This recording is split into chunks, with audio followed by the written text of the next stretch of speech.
feedback is very important to us. At the conclusion of today's event, a QR code and a link to a brief survey will appear. Now, please note that QR code will only work with a government-issued or GFE device. However, we would really love to hear what you think so we can continue to improve and update this series. Now, at this time, I would like to introduce our facilitator and speaker, Ms. Elizabeth Prevatt. Ms. Prevatt, we are honored that you are here with us today, and the floor is yours. Hi, thank you, Jesse, and welcome everybody. I'm so glad to be with you today to talk about working effectively in the virtual environment. So the global pandemic of 2020 thrust many of us into a full-time telework status out of necessity. We translated our in-office activities into virtual meetings and Microsoft Teams chats as best as we could, well, because we had to. It's hard to believe that we're coming up on 4 years from that time, and many of us continue to work in a telework status more than we did prior to the pandemic. Yet, have we taken time to reflect upon whether our activities in the virtual environment are the best approach? How can we improve our interactions to maximize efficiency and create quality relationships with our coworkers, even though we're not running into one another at the Keurig machine anymore? Interestingly, the expansion of telework didn't create new problems in the workforce. According to the book Remote Works by Ali Green and Tamara Sanderson, the remote environment simply adds a magnifying glass to any broken processes, cultural gaps, or miscommunications that already existed in our workplace prior to telework. So I hope you can find a few pieces of action that you can take away from today's class. Some may be more applicable based upon your work setting than others, but I'm confident that you'll find something that you can take away from today's class and integrate into your own work processes for an improved experience. So let's touch on our goals for today. My goals for you by the end of this session are that you'll gain knowledge and improve your own engagement and support your team engagement in this hybrid work environment. I'd like for you to learn some unique ways to collaborate and connect with your team virtually. And lastly, learn some best practices to minimize distractions and improve your own organizational skills in the virtual world. So looking at our agenda today, the way that we're going to approach this topic is really centered around some of those common concerns that I've heard anecdotally from my peers, that I know I've experienced myself, and that's how we're going to approach today's class. So first up, I'm not engaged or connected. Next, we'll talk about there are too many meetings. I know I've heard that a time or two before. And then lastly, we'll touch on if you feel overwhelmed or distracted in the virtual environment. So I'm going to try to look at your questions along the way if you put those in the chat box and answer them as we go along. But in the event that I miss something, I have my peers, Ms. Tammy Crotto and Cecily Horner, who are going to be monitoring the chat, and we'll hopefully recap those at the end of the class today. So let's jump in. So the first concern that we commonly hear is about engagement in the virtual environment. An article from York University finds that friendship at work leads to enhanced innovation, feelings of psychological safety, and compassion, which in turn can lead to increased happiness and motivation for you. And my thought is, since we're going to be at work anyway, why not make the most of these connections and improve our own happiness? I'd like to do a quick poll with this sentiment to see where the group falls on the scale of in relation to this statement. I don't feel engaged or connected in the team environment. So you should see a poll pop up here. Go ahead and select the option to indicate your level of agreement here. Okay, well, I'm seeing actually a strong number of folks who disagree with this sentiment, so that's a good sign. We've got a lot of folks in the audience who do feel connected and do feel engaged in the virtual environment. That's wonderful. For those of you who already have that engagement, who have those virtual connections, please share with us in the chat about what your team has already done to really drive that engagement and help your folks feel connected. I'd love to have that in the chat for others to observe and hear from you. But for those of you who do feel those disconnections or lack of engagement in your work setting, what we're going to talk about now is some ways to help improve that engagement and enhance your connections in the workplace. So thank you all for responding to that poll. Okay, so let's talk a bit more about the positive impact of being an engaged employee. A recent Forbes article by Brian Robinson, PhD, finds that strong workplace connections lead to increased employee engagement. And when you're engaged, you're connected with others, and humans are wired for connection. We can't thrive without it. A research paper titled The Connection Prescription from the American Journal of Life Cycle Medicine uh, found that medical doctors suggest prescribing positive human interactions as part of a patient care plan to get those substantial connections, and having those social networks have shown a variety of impacts on actual physical health, including weight management, diabetes, cardiovascular disease, cancer, and depression. And some psychiatrists go so far as comparing social connection with vitamins. Just like we need vitamin C each day, we also need a dose of the human moment, those positive contacts with other people. And the good news here is that similar benefits are found between virtual connections and in-person connections. So here we have a connection leads to employee engagement, and it also has positive health benefits. So let's take a moment. We have a handout, and the slides are provided for you with the chat, the pinned chat at the top of the chat box. So if you haven't already, please take a moment to access the handout specifically for now. And I would like for you to assess your own level of engagement. So on this chart here, which is provided by the Society for Human Resource Management, we are seeing the characteristics that they describe of engaged employees versus the characteristics of disengaged employees. If you turn to page 1 of your handout, you will see that this chart is replicated there. And I'd like for you to take a moment to, there's a text box here for you to capture your thoughts, but I want for you to take an honest assessment of yourself. Which traits do you currently feel? And ideally, how would you like to feel? So let's take about 30 seconds there, and then I'll invite anyone willing to jot down their thoughts in the chat. So hopefully you've had an opportunity to take a reflection of yourself. Anyone who's willing, I'd love to hear in the chat any traits that you would like to feel that you maybe currently don't. And, just keep those in mind as we go through this class. If you're not willing to share, totally understand that. This can be a bit of a personal reflection. But if you needed more time, I would invite you to continue that reflection as you go on this journey of improving your virtual work experience. Okay, I'm seeing some folks would like to feel more solution-oriented, more optimistic. Absolutely, those are great traits. Solution-oriented, especially just really looking for ways to solve the problem versus kind of spiraling into those downward negative cycles of just being upset about the problem. Solution-oriented is a great way to approach a problem that you see at work. And while you all were doing your reflection, I had a chance to look back at the items that folks are already doing in the workplace, and love to see all of those check-ins that people are having, the opportunities to connect in person when they're able to, and just again, keeping those human connections throughout the day with chats, team channels, things like that. So those are all great suggestions. Thank you to those who have shared. The next topic, continuing on with our discussion of employee engagement, is if you feel less engaged than you would like to in the workplace currently, the perspective I would encourage you to adopt is that employee engagement is actually a choice, and it's something that you can feel empowered to choose on your own.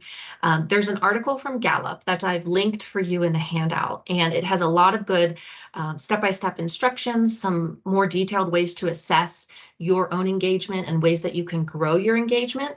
But right now, let's talk at a higher level of this process that is detailed in that article, and hopefully you can gain some insight about next steps for yourself. The first step in this process is to define your own engagement. And with this, it's really a matter of taking an internal assessment of your own needs and your own preferences for your work style.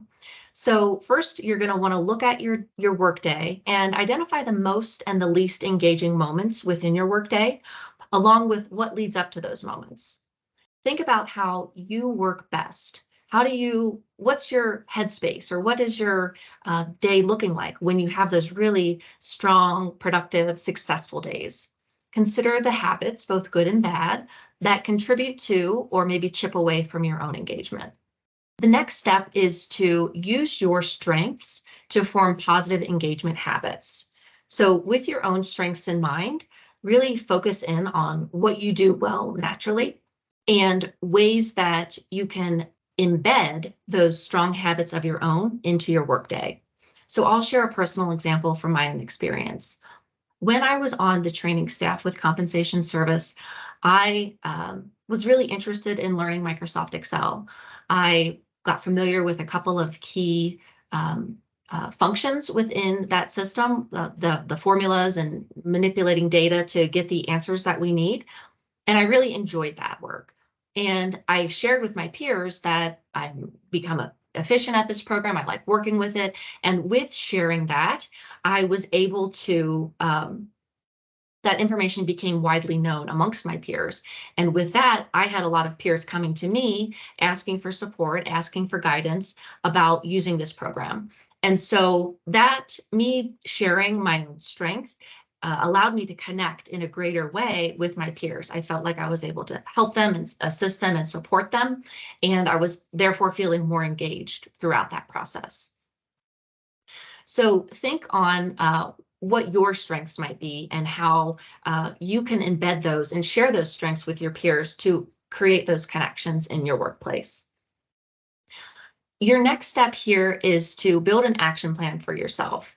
Again, referring to the linked article from Gallup in your handout. It's called the Gallup 12. They have 12 areas that you can assess your own skill set in. Really focus in on maybe 2 or 3 areas where you feel that you could use the most growth, and create a plan for yourself about how you're going to boost your engagement in those areas. After that, you're going to want to hold yourself accountable to those actions that you developed. Look at your attendee list. Maybe you have a peer on this call that's interested in these similar concepts. Maybe you will reach out to them after this and say, hey, do you want to work together to implement some of these ideas and really hold each other accountable so we can work to build our own engagement? So as you assess your current engagement and design a path forward for increased connection, you might find that you need more opportunities to connect and converse with your team.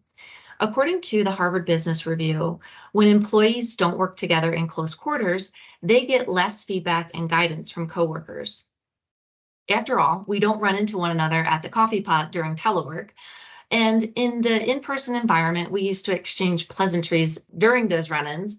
And many times those conversations would lead to work-related discussions about our current workload, about our challenges that we're facing. And those conversations often morphed into brainstorming together to develop solutions, sharing lessons learned from our own past successes and difficult challenges. And we just have less of that when we're in this virtual environment. So with that in mind and being aware of this difference in the virtual environment, we need to be more intentional about creating these opportunities for connection so that we can exchange information and updates, whether that's informal or formal. So the first possible opportunity to create this run-in is using the concept of time. And this information comes from an article titled How to Create Serendipity on Remote Teams by author Marissa Goldberg. So keeping time in mind, some ideas that you might consider are a virtual coffee break, scheduling a recurring time where team members can log in to connect with one another and talk informally to build that rapport in the virtual environment. Another idea is lightning talks. So with this idea, each person, team members on a voluntary basis, can present on a topic that they're passionate about. Doesn't necessarily have to be work related, but it's in the name of creating those connections and getting to know one another. So the person presents for maybe 7 to 15 minutes, and then the team can ask questions for the remainder of that time and just really connect over something outside of the work topic. Another idea here would be chat office hours. So maybe 1 hour a week where everybody commits to being available to to check in on the water cooler Teams chat, which we'll touch on momentarily, but just making sure that if we have that committed time to making the connections during a set schedule, then that often breeds and leads to those serendipitous type of connections. So the next concept here would be place. So with place, we have a specific zone where people can connect on certain topics. The idea that comes to mind here is interest groups. So within Microsoft Teams, you can create specific spaces where people can connect over topics that they're passionate about. And this permits a conversation in that designated place. So people don't feel like they're bothering or interrupting people who are less interested in that topic, or maybe they just don't want to interrupt focus. So it still allows for those connections to take place, but it's in a more safe environment, so they don't feel like they're bugging others. And we'll do a quick demo on that here in just a minute.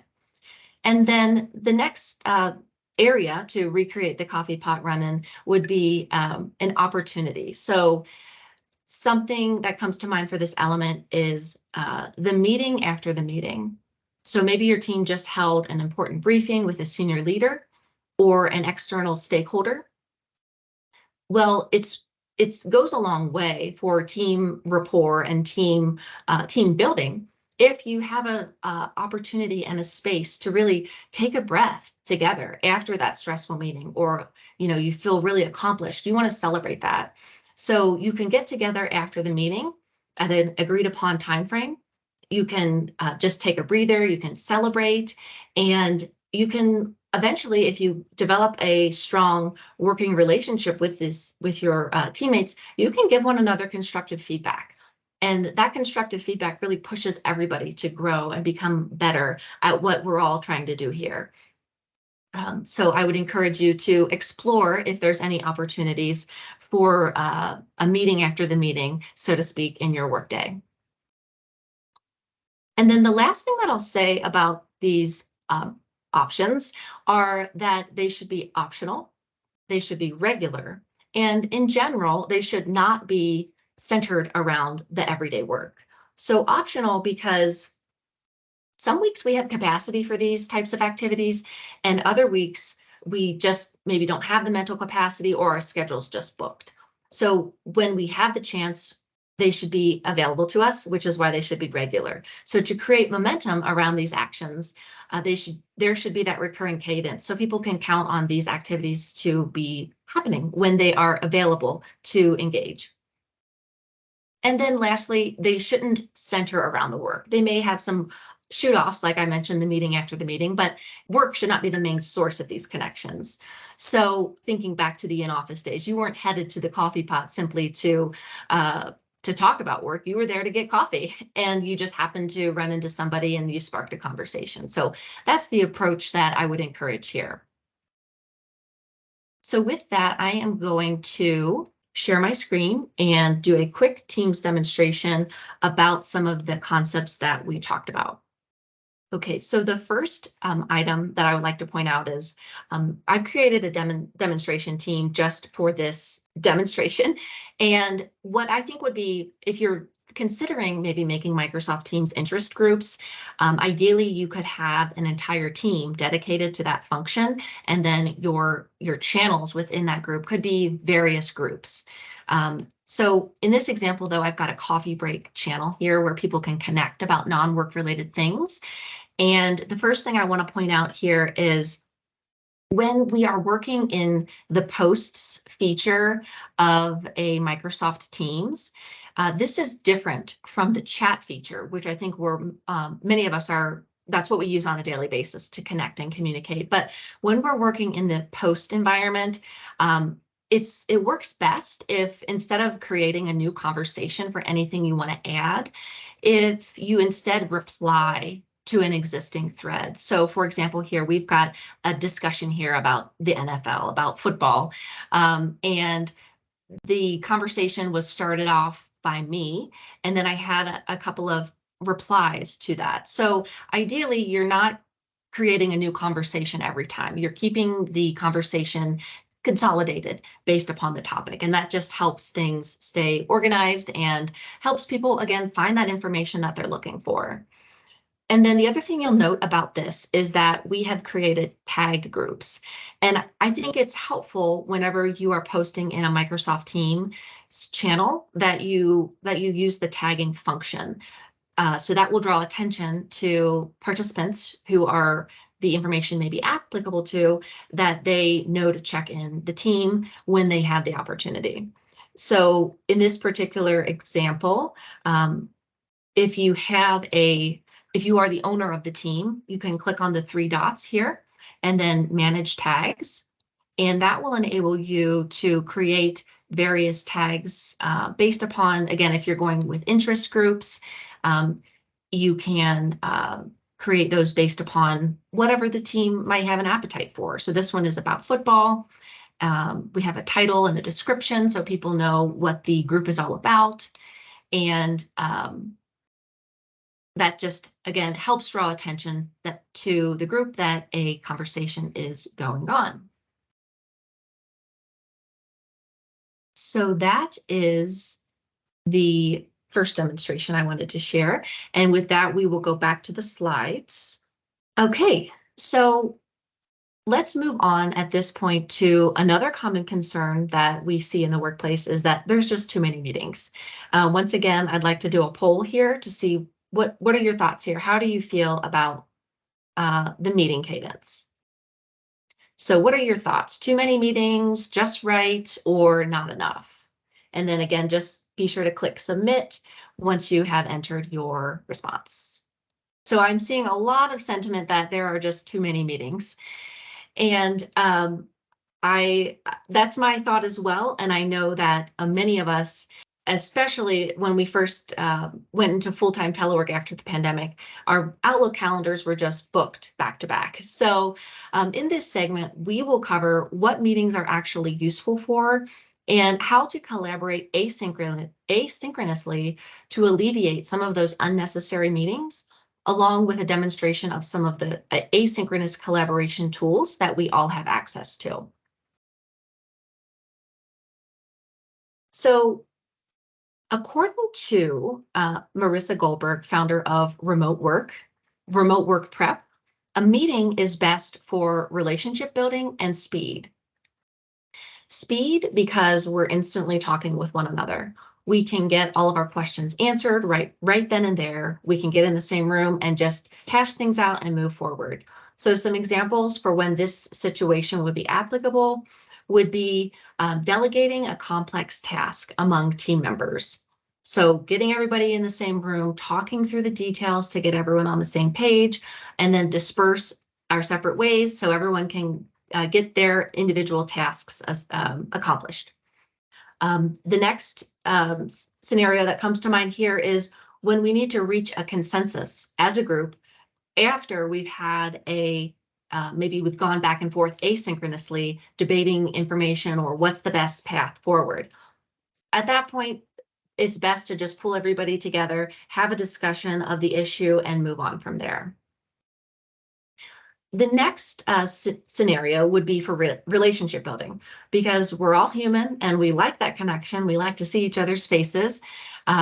Sometimes it's just good to get together to connect. Examples here may be a project kickoff when we need to level set expectations and set roles for one another. And also, if we have a new team member, we want to welcome new team members, get them accustomed and acquainted to one another and pull them into the fold. So that's another great example of when a meeting is beneficial. So according to a 2022 article from the Harvard Business Review titled "Stop Wasting People's Time with Meetings," a well-managed meeting should be purposeful, inclusive, and participatory.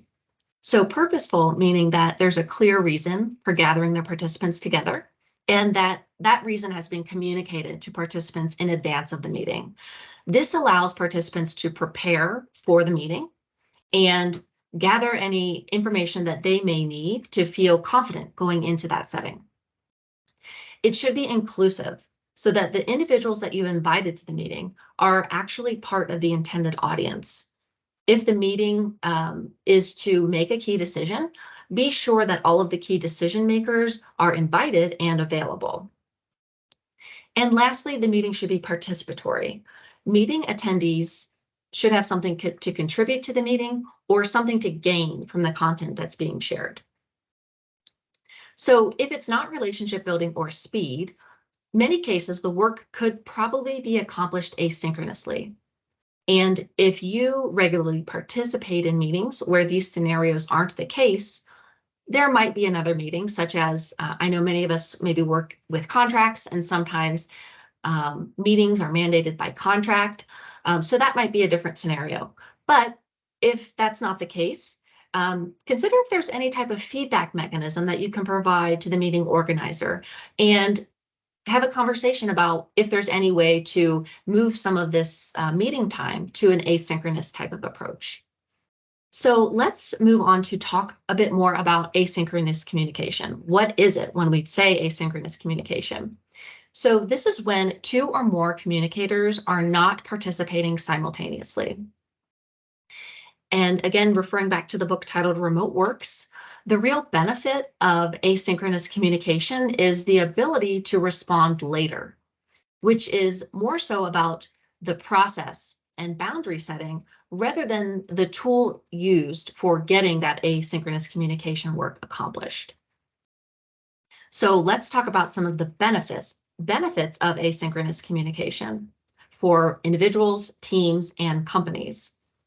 First of all, it allows for deeper focus and fewer interruptions. It provides you with time to prepare your response and produce a response that you're comfortable with. If you contrast that with a live meeting setting, sometimes we're asked questions on the spot and we feel maybe like we should be providing an answer right then and there, and we do, but maybe we didn't think through all of the ramifications of that response or all of the stakeholders involved in what issue is being discussed. So asynchronous communication, again, because it allows us that delayed response time, we have that opportunity for deeper reflection and a better prepared response. It also allows for documentation as the default means of communication. When we are working within documents asynchronously, we can see the whole evolution of the document. We can see the comments and the discussion of how things shifted with time and who contributed to that document. So ultimately, that increases transparency surrounding the work that's getting done. And then lastly, it makes room for different time zones, especially now that we have increased virtual work. Teams are spread out all across the United States and therefore various time zones. And so it just allows those opportunities for everybody to participate and contribute to the work. So how can we make asynchronous communication work? Maybe you don't have a lot of this happening in your team just yet, or maybe you do have it going on, but it feels a little disorganized. So here are some things that you can put in place, some parameters that you can operate within to help it go a little smoother. So first of all, set up your rules of engagement. It's ideal to have a standard response time for different tasks so that you're not following up too early if you're expecting waiting on a response from your coworker. So having that standard so everybody knows what's expected of me, how long do I have to respond to this question, just helps the workflow smoother. Next up, this idea of a digital house. A digital house is comparing to an actual house. In theory, when we're in an actual house, it's very obvious where we would go to find a snack versus where we might go to watch TV. So you really want to take that same concept and apply it to the digital world, meaning that if you have a program that you're working with, that you have a clear path to follow to find the documents associated with that program. and any operating procedures surrounding that. So getting that digital house in order really cuts back on frustration that some employees might feel when they're looking for a particular piece of information and they can't find it. If we have this organization set up front, then it really sets everybody up for success in working asynchronously. Okay, so I'm going to once again share my screen to go over another demonstration of file features, the Notes app and the Tasks app. Okay, so going back to this mock Teams channel that I set up, I have a channel here related to work processes, and I want to point out some features of the Files tab. The Files tab, if you have a team set up, is there by default. And one thing that I think is lesser known about this function is that whenever you have a Files tab within a Microsoft Teams, it automatically creates an associated SharePoint for those same files. So what you can do is click Open in SharePoint. If you don't see this option readily available, it might be within the three dots. So if you click the three dots, you should see it there. But once you click Open in SharePoint, it will present your documents within a browser window. And for me personally, I find this way easier to navigate than trying to go through the whole Teams path and working in there, especially if you're going to be going back and forth to different chats, because then you often lose track of the document you were working within. So what I like to do is go to viewing the files within the SharePoint. And then once there, you can bookmark this as a favorite, and you can easily navigate to it in the future without having to go through the Teams channel itself. So I just wanted to point that out in case that's helpful to you. And then the next thing I want to point out to you is some features within Microsoft Word to help with that asynchronous communication we talked about. I know some are less familiar than others with these, so just bear with me if this is already very familiar to you. But I want to highlight the comments function within Microsoft Word, where you can comment on the content that's there. You can have a conversation by replying. You can even tag people that the work is relevant to so that they'll get an email notification about being tagged in this document. So it's just helpful, again, in the vein of decreasing our meetings and working asynchronously. These are all tools that we have available to us. And then also the idea of tracked changes within a document. So if you want to add to a document and also make it very clear to others what you've added and when, you can go to the Review tab, then click Tracked Changes, and then you can say, let's say if I wanted to add a step 4 here. Now that I have track changes on, it's highlighted in red. You can hover over this and everybody can see that I've made this comment and when. Okay, so if this is a new concept to you, I've linked an article in the handout with a lot more details about this process. I would highly encourage you to review it and learn more about this process and how it could benefit you and your workflow. So the next thing I want to point out is a couple of the apps within Microsoft Teams. First up, the Notes app. And I believe this is in replacement from something that used to be called the Wiki app. From what I read, that app is going away and this Notes app is the replacement. But this is just a way to collaborate with your team members on your Teams channel about different thoughts or meetings and things like that. This is using Microsoft OneNote, and it's integrated directly into Teams, and you can create checkboxes and make lists of to-dos and things like that. And just really, again, in the name of transparency and helping everybody find information more readily, this is an option that's available. And then the other one is the Tasks app. This is interesting for organizing maybe various steps within a project or recurring items that need to be shared among the team. You can organize your work by bucket, is what they call it here, and then create different tasks within that. And you can actually assign it to participants of the team. And what's neat about these tasks is that they actually link to your to-do list in Microsoft Outlook.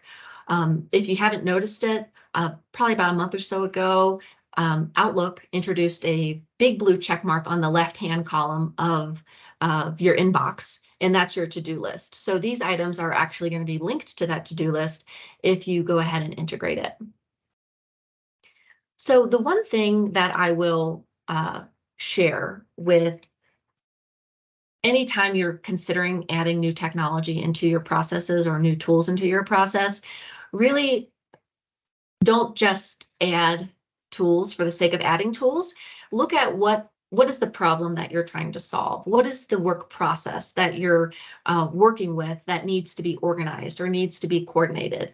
And then try to locate a tool that will work for that issue versus simply layering on new technology for the sake of new technology, because sometimes that can get frustrating. But again, just really tie it to the problems that you're trying to solve within your workflow. And I think that will help provide a little bit of perspective for where to go from there. Okay, so we're on to our final common concern here is feeling overwhelmed or distracted in the digital or virtual environment. So let's do one more poll to assess the agreement or disagreement here. Okay, so for those of you who maybe feel like you are not overwhelmed or you've really mastered a lot of these variety of functions that we have in the digital world, again, I invite you to share your successes in the chat. We'd love to learn from what you've already mastered. But for those of you who may still feel like you could use a little bit of focus in the virtual world, I have a few tips that I'd like to offer you to help you get on track. So the first item that I would like to discuss is notification management. And why does notification management matter? So many studies show that it takes a lot more time to get back on track in the digital environment when we get those interruptions. So a research study out of the University of California at Irvine found that on average, it takes around 23 minutes for most workers to get back on task after an interruption. And that can really derail your project timelines and completion targets. So let's go over a few simple ideas to consider for how you can control this. So first of all, Microsoft Teams. Something that I've done is I've turned off my banner notifications within Microsoft Teams. So I know the default setting is that when you get a new IM chat, it will actually appear in the corner of your screen and is right there in your face. And typically for me, I found that I felt like I had to immediately respond to it when that came in. But I've included some steps in your handout to adjust the settings to what might work best for you. And one of the things you can do is turn off your banner notifications for chat functions. And instead of getting that flag, you will just simply see a number down on your Teams icon. And that's really helped me to remain focused on what I'm working on and check Teams periodically. The next thing you might consider is a similar type of adjustment within Microsoft Outlook. So consider disabling those desktop notifications. And instead, what you'll see is just a small envelope that appears on your Microsoft Outlook icon. Again, kind of taking away some of that immediacy to a pop-up window. And then the last item that I would encourage you to address is your personal phone. I know I have created this on my phone. The Apple phones have you can make customizable settings so that you're getting notifications just on things that are relevant to you during the workday. So you're less tempted to look at that latest email notification or news alert when you're trying to stay focused on working on your project. So consider exploring if your phone has that option to personalize your settings. So I know you wouldn't want to miss a call from an emergency based upon a family member contacting you. So you can typically customize those settings based upon your own needs. Okay, and then the last item, and this is actually kind of fun for me to do. I try to do it periodically just to keep organized with my files and my folders, but I think we give less thought to staying organized in the digital world because it's not in our face like paper used to be. So I have this image on the screen of a giant pile of paper, and I know that so many of us wouldn't feel comfortable working at a desk that was cluttered with paper. But so often we allow that to happen in the digital world because it's out of sight, out of mind. I would challenge you to do something called a digital declutter. And if you've never done this before, or if it's been a while since your last one, this could have a huge impact on your ability to stay organized and find those bits of information that are essential for your success. So the first step here would be to take inventory of the saved items that you have. Based upon your own workload, what do you need to access on a recurring basis? You can create a folder system that helps you stay organized based upon your needs and the things that you need to access on a daily or weekly basis. Next, I would challenge you to create a naming convention for the files that you have saved and the various versions. So sometimes we like to look back at the original version and see how that compares to the final version. But just create a naming convention for yourself so that you know what's the latest version and you don't get confused and start working off of an older version. And then next, this is kind of just something you want to integrate into your habits. But once you have that folder system established, whenever you're going to download something new, really just take that few extra moments to click Save As instead of just Save, so that you can navigate to the appropriate folder, and that will keep your downloads folder really more cleaned up and require less maintenance over time. If when you download something new that you immediately put it in the correct folder.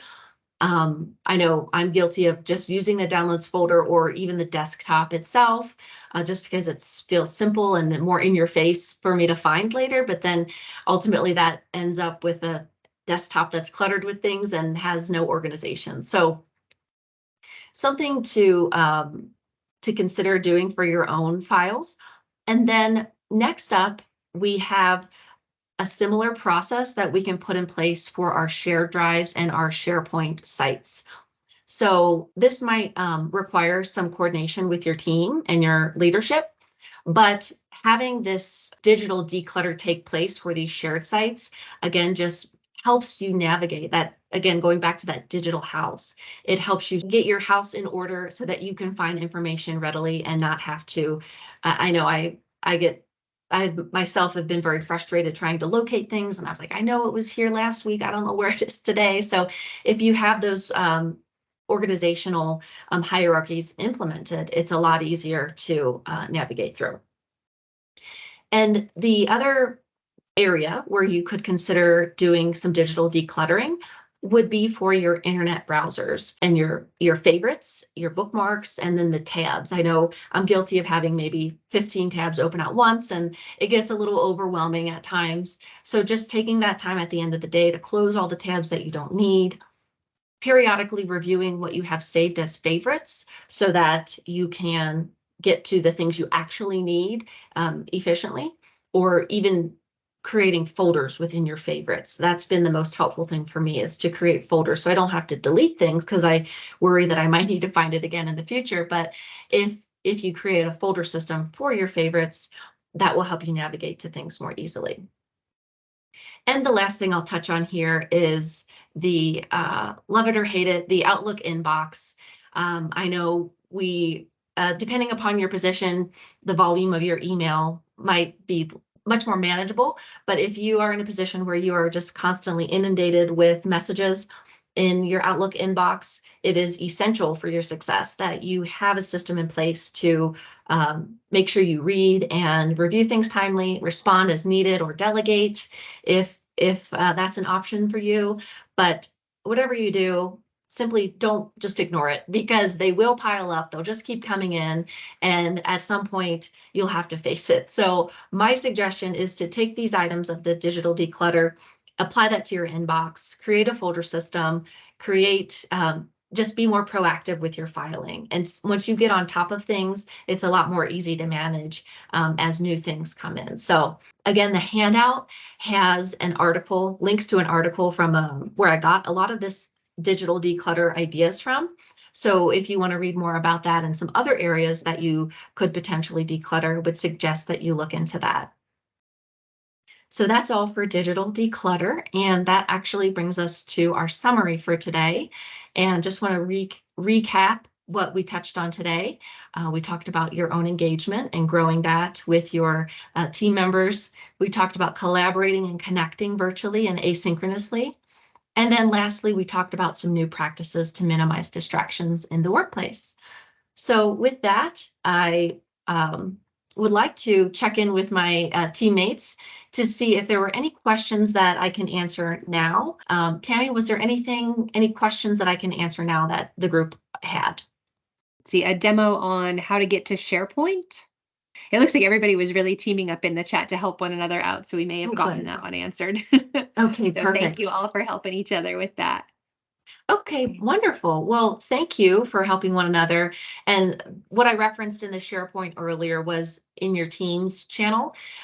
If you're looking at the Files tab, at the very top on the towards the right-hand side, there should be an Open in SharePoint button.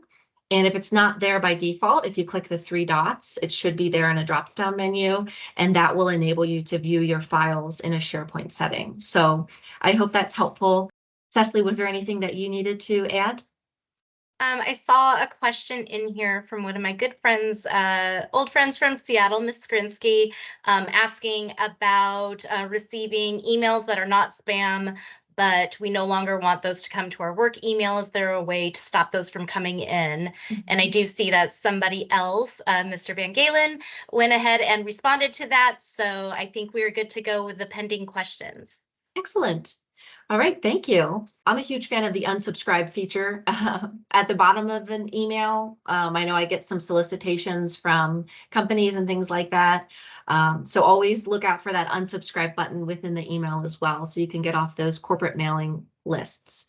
Well, I want to thank everyone for their time today. I appreciate you being here. If there's anything that I can offer or you have any further questions, please feel free to reach out. There's an extensive list of references here that's also included in your handout.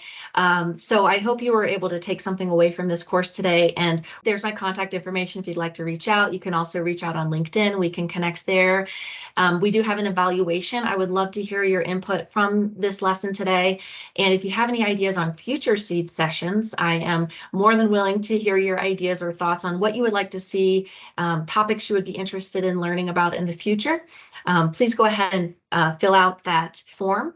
There's a QR code here on the screen that will only work with a GFE device, but otherwise the link is going to be posted in the chat shortly. Once again, I appreciate you all, and thank you so much for being here today.